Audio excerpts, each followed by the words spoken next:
네, 은혜 받으시다. 네,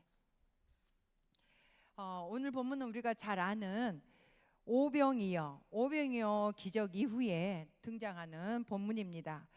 오늘 본문 보시면 많은 우리 인생에 있어서 인생은 바다 위의 작은 배와 같다라는 생각을 하게 되어지는데요. 우리 인생이 그런 것 같습니다. 망망대해와 같은 바다에서 때로는 우리가 알 수 없는, 또 이해할 수 없는 많은 일들과 또 그런 또 위기들, 고난들이 일어나기 때문에 우리가 우리의 인생을 잘 항해하는 것이 참으로 중요합니다. 오늘 본문 말씀에도요, 갈릴리 바다에서 배를 타고 그렇게 맞은편 가버나움으로 건너가려고 했던 제자들이 겪었던 이야기가 나옵니다. 오늘 본문 말씀은 평행 구절로요, 마태복음과 마가복음에도 나오는데요. 이 본문이 요한복음에만 나오는 것이 아니라 마태복음, 마가복음에도 나온다는 것은 그만큼 이 사건이 중요한 것이고, 또 이 사건을 통하여서 하나님께서 우리에게 꼭 전해주고자 하시는 메시지가 있다는 것을 알 수가 있습니다. 근데 오늘 이 본문은요, 오병이어 기적, 여러분 잘 아시죠? 그러니 그 놀라운 기적을 행하셨어요. 그 소는 하나가 가지고 왔던 보리떡 5개와 물고기 2마리로 남자만 5천 명이에요. 그러니까 어린아이나 또 노인들, 또 여성들 이렇게 포함하면 아마 10,000명은 좋게 넘지 않았을까, 이런 상상을 우리가 해볼 수가 있겠는데요. 이런 놀라운 기적을 베풀어 주시니까 많은 사람들이요, 예수님을 붙잡아다가 자기들의 억지로 자기들의 임금을 삼으려고 했어요. 그런데 예수님께서는 그들의 그러한 의도와 마음들을, 행동들을 읽으시고는 다시 산으로 올라가셔서 기도하셨다라고 하고 있습니다. 그때 제자들은요, 바다로 내려가서 맞은편에 위치한 가버나움을 향하여서 배를 타고 가는데 그 배에 누가 없는 거예요? 예수님이 함께 타지 않으셨다는 거예요. 그런데 그들이 바다 위에서요, 위기를 만나게 되어져요. 그 제자들이 마주친 위기와 고난을 통해서 오늘 말씀은 우리에게 여러 가지를 설명해 주고 있습니다. 16절에 보시면 저물매라고 하고 있거든요. 제자들이 바다에 내려가서 하고 있어요. 저물매. 이미 제자들이 배를 타고 출발한 시각은 저물고 늦은 밤이었다라는 것을 알 수가 있습니다. 그런데 여러분, 마태복음과 그 마가복음에 보게 되면요, 이 시각이 언제였냐면요, 밤 사경쯤이다라고 기록이 되어 있어요. 그러니까 밤 사경은요, 우리나라 시간으로 하면 새벽 3시에서 6시에 해당되는 시간입니다. 밤이었기 때문에 아무리 밝아도 낮보다는 어두운 건 사실이죠. 그런데 계속해서 더 큰 위기 상황이 기록되어 있는데요, 17절 하반절에 보면 예수는 아직 그들에게 오시지 아니하셨더니라고 하고 있어요. 오늘 본문 말씀 전체를 통해서 보게 되면요, 가장 큰 위기가 무엇인지 여러분 눈치채셨어요? 제자들이 탄 배에 누가 같이 타지 않으셨다? 예수님이 그 배에 함께 하시지 않으셨다는 걸 우리가 눈치를 챌 수가 있습니다. 네. 예수님도 없이 그들은 배를 저어서 건너가고 있었다라는 것입니다. 우리의 인생에도요, 때로는 위기가 닥쳐와요. 경제적인, 또 건강상의 문제라든지 자녀의 문제, 사업의 문제, 직장의 어려움들, 또 인간관계의 어려움들 말입니다. 닥쳐오면 우리는 그 자리에서 예수님이 함께 하심을, 그 상황 가운데, 그 위기 가운데서도 예수님이 나와 함께 하신다는 것을 깨닫지 못할 때에 우리는 위기감에 빠진다는 거예요.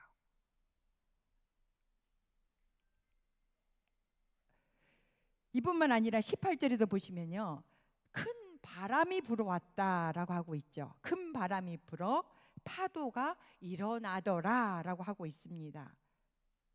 큰 바람이 불어오니까요, 파도도 어떻게 되겠어요? 더 사나워졌다고 말씀하고 있습니다. 그러니까 제자들이 탄 배는요, 큰 바다와 사나운 파도, 또 사나운 물결로 인하여 고난을 당하고 있었어요. 여러분들이 잘 아는 것처럼 이 제자들은 뱃사람들이었어요. 어부들이었어요. 그러니까 그들은 아마 처음에는 그랬을 거예요. 스스로 이 위기를, 이 고난을 헤쳐나가려고, 이기려고 아마 노력했을 거예요. 그래서 그들의 노력이 어느 정도는 성과가 있었습니다. 오늘 말씀해 보시면 19절에 보면 제자들이 노를 저어서 12월이쯤 가다가 라고 하고 있어요.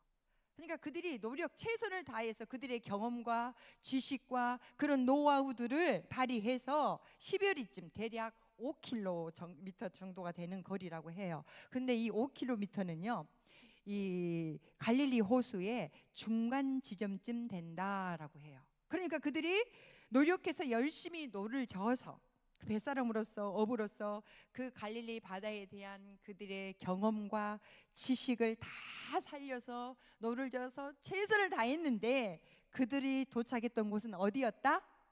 갈릴리 바다 중앙이었다는 거예요. 이것은 곧 우리 인간의 한계를 말씀하고 있습니다. 우리가 아무리 노력하고 수고해도요, 예수님이 함께 하시지 않는다면 우리 인간의 능력은 한계에 부딪힐 수밖에 없다라는 것입니다. 그런데요, 이러한 위기와 고난 가운데 고통을 겪고 있는 제자들에게 예수님께서 찾아오셨다는 거예요. 우리 예수님께서는요, 우리의 고난의 현장에, 우리의 위기에, 그런 장소에 찾아오시는 분이신 줄 믿으시길 바랍니다. 그 주님을 우리에게 오늘 이 본문을 통해서 알려주고 있는 것입니다. 그래서 19절을 보게 되면요, 근데 예수님이 어떻게 오셨어요?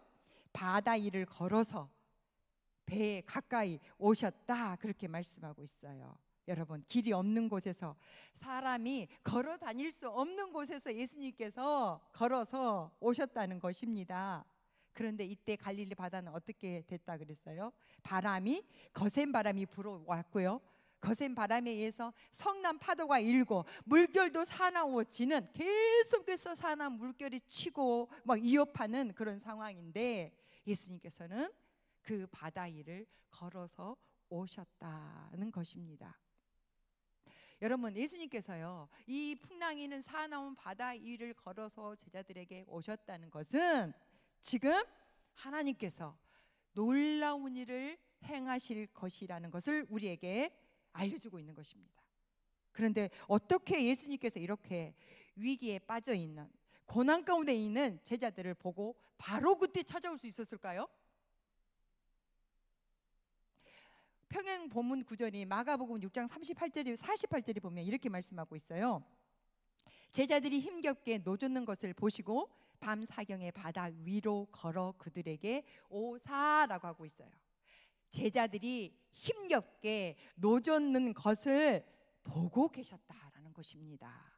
할렐루야. 예수님은요, 제자들이 위기와 고난 가운데 있을 때에 바로 찾아오셨다 그랬어요. 그 이유는 뭐겠어요? 제자들이 갈릴리 바다에서 힘겹게 노젓고 있는 것을, 그 모습을 지켜보고 계셨기 때문인지 믿으시길 바랍니다. 하나님께서는요, 마찬가지로요, 저와 여러분의 위기와 고난의 순간에 우리를 어떻게 하고 계신다? 지켜보고 계시는 하나님이신 줄 믿으시길 바랍니다.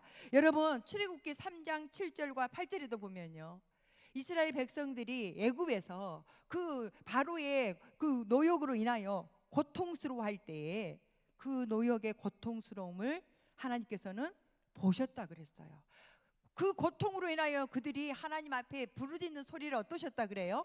들으셨다라고 하십니다. 그래서 하나님께서는요, 내려가서 애굽 사람의 소나기에서 이스라엘 백성들을 인도하여 적과 꿀이 흐르는 땅으로 인도하기 위하여서 모세를 하나님께서 리더로 세우시지 않습니까? 그러면서 또 하나님께서는 10가지 재앙을 모세를 통하여 10가지 재앙을 내리시며 기적을 행하셨어요. 그리고 또 홍해 바다를 가르시며 놀라운 이스라엘 자손들에게 하나님이 정말 하나님 되심을 드러내셨고 구속의 은혜를 보여주셨습니다. 그런데 그 시작점이 어디였어요? 그 놀라운 출애굽의 시작점이 어디였나? 하나님께서 이스라엘 백성들이 바로에게 그 노역으로 고통당하는 모습을 어떻게 하셨다? 똑똑히 지켜보셨다는 거예요. 그리고 그들의 부르짖음과 신음소리를 들으셨다, 그렇게 말씀하고 있어요. 전봉곤 시인이란 분이 사랑이라는 제목의 시를 썼는데요, 사랑은 과목을, 과일나무를 가꾸는 행위와 같다라고 해요. 우리가 조금 전에 이제 그 1호 예배를 다녀왔는데 어느 분이 얘기를 하면서 이렇게 막 얼굴은 정말 곱상하고 예쁜데 손이 막 타 있어요. 그랬더니 농사를 지으신대요. 그래서 하시는 말씀이 그래요. 그 때마다 해줘야 되는 게 있대요. 그 때를 놓치면 농사가 안 된대요. 그래서 어제 오늘 엄청 더웠잖아요. 그 더위를 무릅쓰고 가서 일을 했대요. 그래서 타 있는 모습을 보았는데요. 사랑을 이게 과목을 가꾸는 행위와 같다 여기 비추어서 얘기를 했어요. 그러면서 그분이 마지막 부분에 이런 말을 해요. 사랑하는 대상을 사랑한다는 것은 사랑하는 대상을 지키는 일이고, 사랑한다는 것은 사랑하는 대상을 지켜보는 일이다. 그렇게 말하고 있어요. 사랑한다는 것은 사랑하는 대상을 지켜보는 거고, 또 사랑하는 대상을 또 지키는 일이라는 것입니다. 여러분, 우리 예수님께서도요, 우리를 사랑하셔서 하나님이 세상을 이처럼 사랑하사 독생자를 보내셨다 그랬잖아요. 우리를 사랑하셨어요.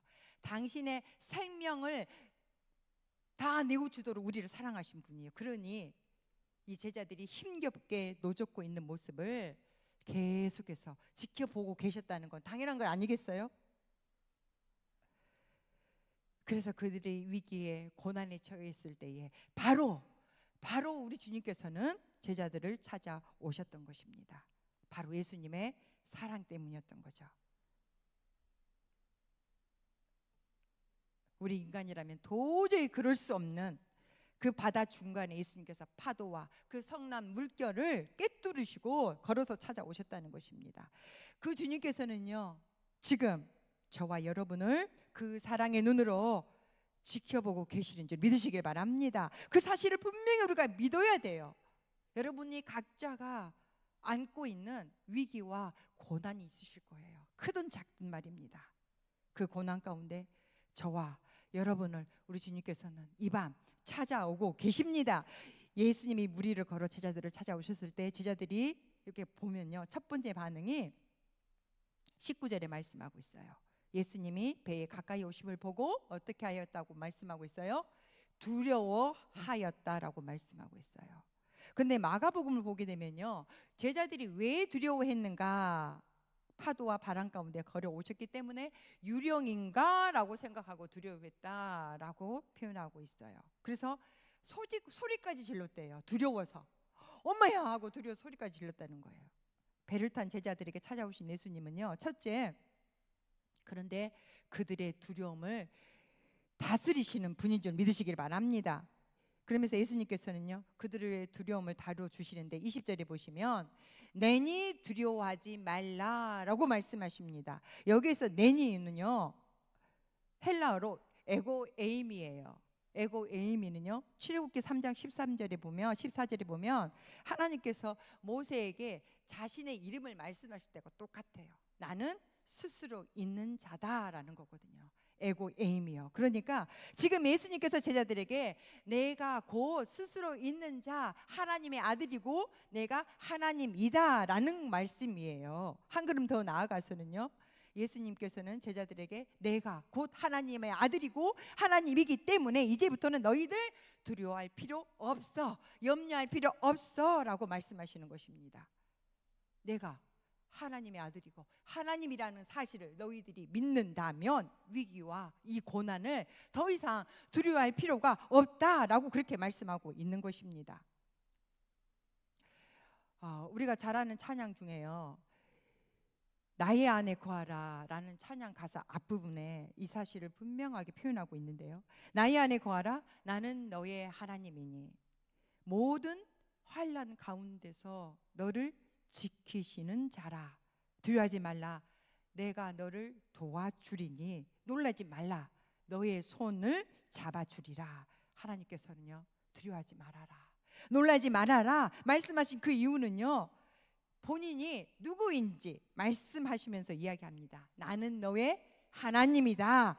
예수님도요, 저와 여러분에게 말씀하십니다. 나는 너의 하나님이다. 나는 하나님의 아들, 나는 하나님이야. 그러니까 두려워하지 마. 두려워해서도 안 된다. 그렇게 말씀하고 있어요. 너가 진정 내 안에 거하고 너가 나의 백성이라면 두려워해서도 안 된다라고 말씀하고 있는 것입니다. 디모데후서 1장 7절에도 보면요, 하나님께서 분명히 말씀하세요. 하나님께서 우리에게 주시고자 하시는 마음은 두려워하는 마음이 아니다라고 말씀하십니다. 제자들이 예수님이 바람과 파도까지도 다스리시는 주님이심을 알았더라면 무리를 걸어오시는 예수님을 보고 유령인가? 이렇게 소리 지르면서 놀라지 않았을 것이라는 거예요.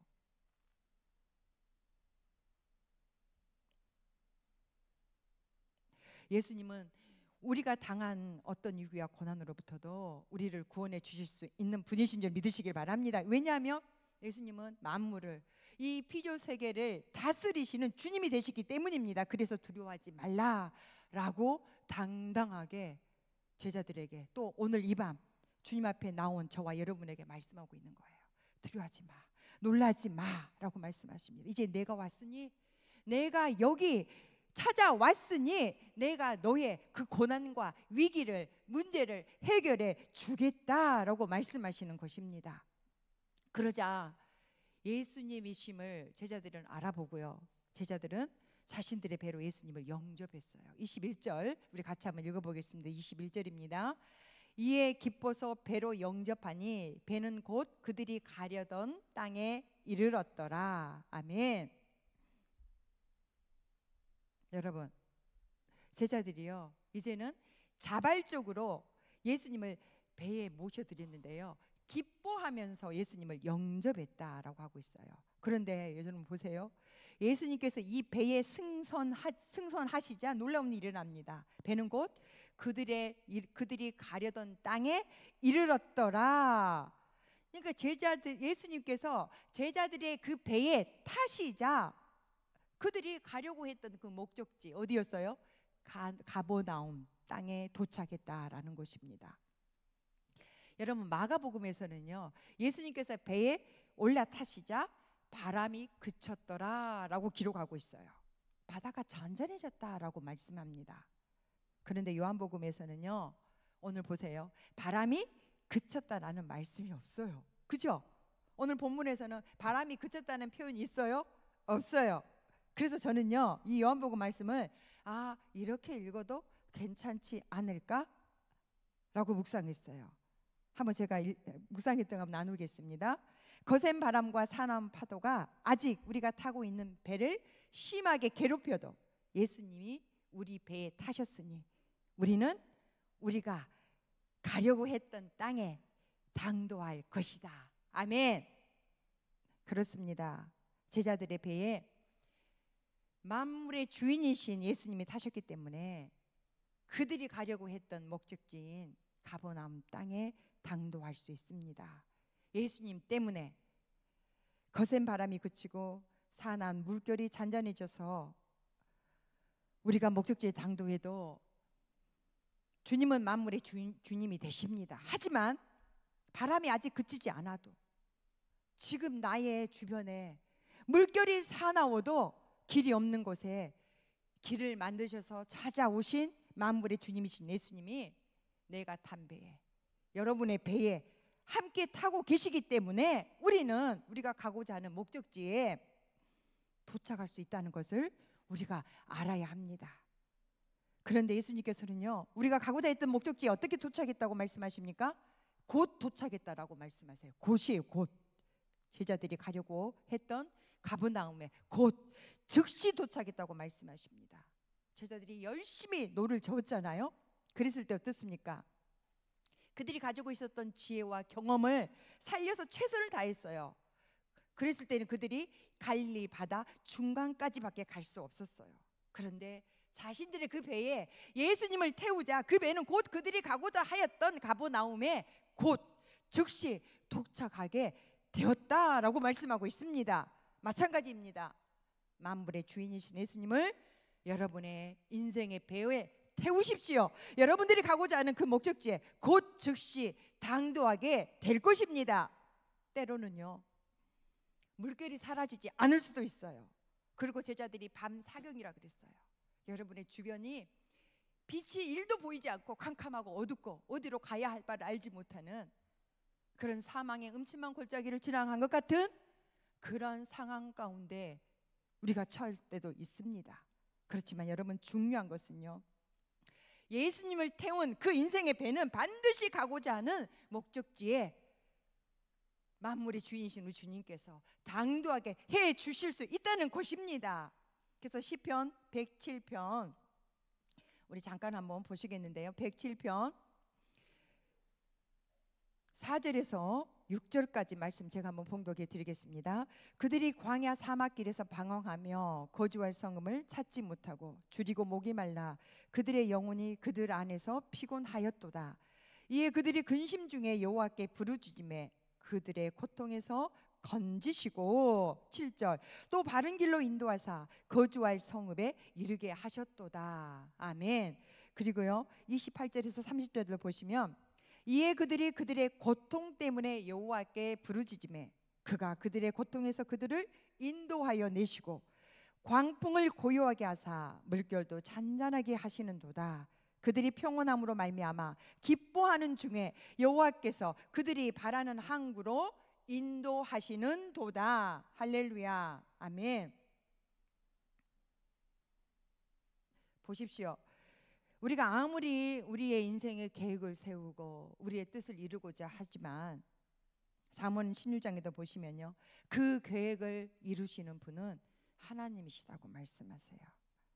여러분, 제자들이 자기들의 스스로의 힘으로 그 배를 저어서 그들의 목적했던 장소 가버나움을 가려고 했을 때 중간밖에 이르지 못했다고 그랬어요. 그런데 그들의 그 배 위에 예수님을 태웠을 때에 곧 즉시 제자들이 그 가려던 땅에 이르게 되었다라는 말씀을 통해서 하나님은 오늘도 우리 주님께서 우리의 인생 가운데 찾아오셔야만 우리가 가고자 했던 그 목적지에 당도할 수 있다는 것을 기억하시기를 바랍니다. 오늘 말씀을 통해서 저와 여러분은 하나님의 주시는 이 말씀을 깨닫기를 원합니다. 먼저는 예수님은 위기와 고난 가운데 고통받고 있는 우리를 지금도 지켜보고 계신다는 사실입니다. 우리를 지켜보고 계신 이유가 있어요. 그것은 바로 저와 여러분을 사랑하기 때문입니다. 이 사실을 우리가 믿고 깨달아야 하는 것입니다. 그 다음으로 예수님은 위기와 고난의 시기에 우리를 지켜보시는 데서 한 걸음 더 나아가서 찾아오십니다. 그 시간이 저는 오늘 이 밤이 되어지기를 축복합니다. 예수님이 찾아오실 때 여러분의 지금 그 인생의 배 가운데 어떤 풍랑이 어떤 바람이 파도가 인다고 할지라도 우리 주님께서 그 배에 승선해 계신다면 하나님의 은혜가 하나님의 능력이 나타나기 시작할 것입니다. 예수님께서는 더 나아가서는요, 그 고난과 그 위기에서 분명히 저와 여러분을 건져 주실 수 있는 주님이심을 믿으시길 바랍니다. 또한 하나님 우리를 찾아오셨을 때에 우리의 적절한 반응은 두려움이 아니라 기쁨이 되어야 한다는 거예요. 더 나아가서는 우리의 인생의 배에 기쁨으로 그 주님을 영접하시는, 태우시는 저와 여러분이 되어지기를 원합니다. 그래야 우리의 목적지에 도착할 수 있도록 그 배에 이제 선장이 되셔서 항해사가 되셔서 우리의 배를 우리가 원했던, 내가 바라던 그 목적지에 이르게 하실 줄 믿습니다.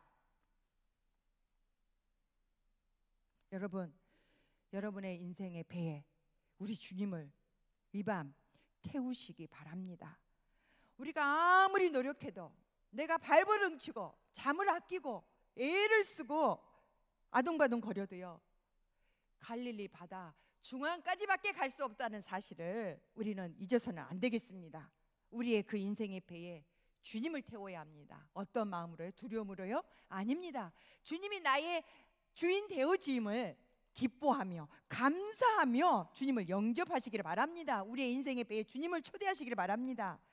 그리고 주님께서 함께 가시도록, 나와 함께 해주시도록 간구해야 합니다. 그럴 때에 우리 주님께서는 놀라운 은혜와 능력을 우리의 인생에 항해하는 가운데 경험하게 하실 줄 믿습니다. 오늘 말씀을 통해서 우리가 꼭 기억해야 될 것은 주님을 태운 그 인생의 배가 우리가 목적했던 그 목적지에, 항구에 가장 빨리 도착할 수 있다는 사실입니다. 그리고 우리가 주님을 태우되 기쁨으로 그 주님을 영접하기를 원합니다. 우리의 인생에 주님을 모셔야 물결이 치고 또 거센 바람이 불어도 우리는 곧 즉시 내가 바라던 그 항구에 도착할 수 있습니다. 그러므로 여러분이 지금 여러분의 인생 가운데 불어닥치는 어려움과 고난을 해결하려고, 헤쳐나가려고 하지 마십시오. 주님을 여러분의 인생의 배에 태우십시오. 우리 모두 인생의 목적지에 주님께서 곧 즉시 여러분들을 인도하시리라고 믿습니다. 우리 인생은 한 치 앞도 알 수가 없어요. 한 치 앞을 알 수가 없습니다. 그러하게 가장 중요한 것은요, 내 인생 내가 주인이 아니라 내 인생의 주인이 늘 주님이심을 우리가 인정해 드리고 그분을 늘 기억하며 우리의 인생의 배가 때로는 잔잔한 물결 사이를 우리가 미끄러져 갈 때에도 풍랑이 일고 거센 비바람이 몰아치는 그런 상황 가운데 있다 할지라도 늘 이 배의 주인은 내가 아니라 주님이십니다 라고 믿으시고, 주님 이 상황 가운데 오시옵소서, 주님께서 이 상황을 주님의 방법으로 다스려 주옵소서, 주님의 은혜를 구할 때에 주님께서 우리의 인생의 그 배에 선장이 되셔서 우리가 바라던 그 항구에 안전하게 곧 즉시 도착하게 하시는 그 주님을 경험하시는 축복의 사람 되어지기를 주님의 이름으로 축복합니다.